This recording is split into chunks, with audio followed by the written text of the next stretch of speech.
Yo!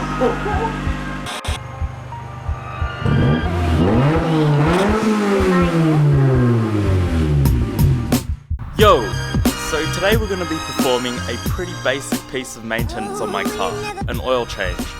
I know most of you would know how to do one of these by now, but it was only a few months ago that I was googling how to do an oil change, so I thought, you know, if it'll help some of you, why not make it? As basic and as easy as it is also extremely vital to the function of your car. So let's get straight to it.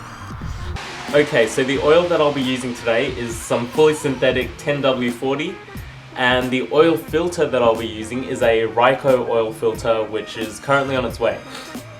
So the first step is to undo the drain plug. Brilliant, so we have a 17mm, and I'm going to crack it with the breaker bar. And I bought a cheap as oil collection pan. This is the 17mm. I'm just gonna crack it and we'll see how it goes. Cracked. Oh, there it is.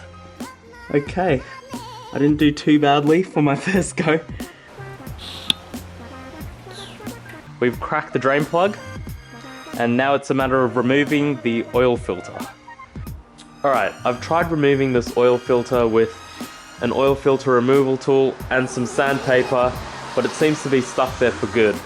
So as a last resort, I'm going to jam a screwdriver into the side and try and turn it. Hopefully the casing doesn't just rip.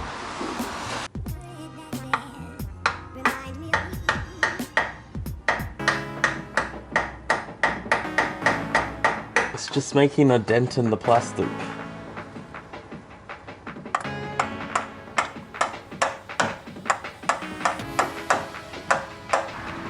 That was a battle and a half.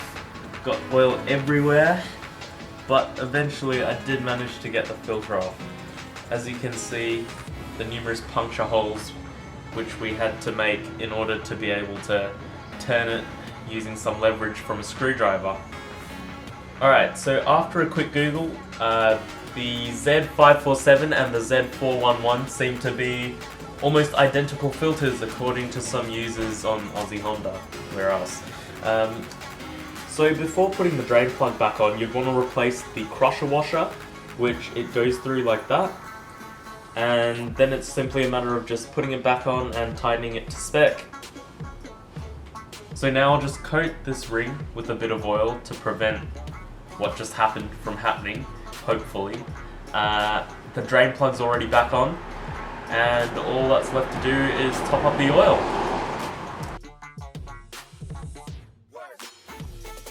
Brilliant, so all we did there was lube up the rubber ring inside the oil filter and then screw it back on by hand and just get it to a really snug kind of fit.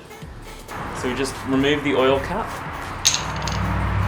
I fashioned a funnel out of an old soda water bottle. So that's just going to go there like that. And I am aware that my car takes approximately 5 litres of oil, so that's basically this whole thing. Yep, 5 litres.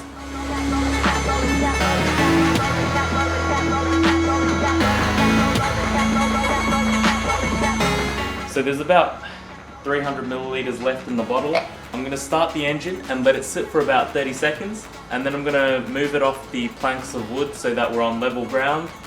I'll check the dipstick, and then we'll just add some more oil accordingly.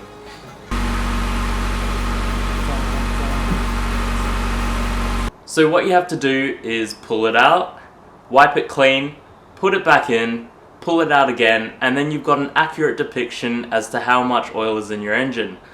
You want it to be in between these two little holes over here, the top being full, the bottom being minimum.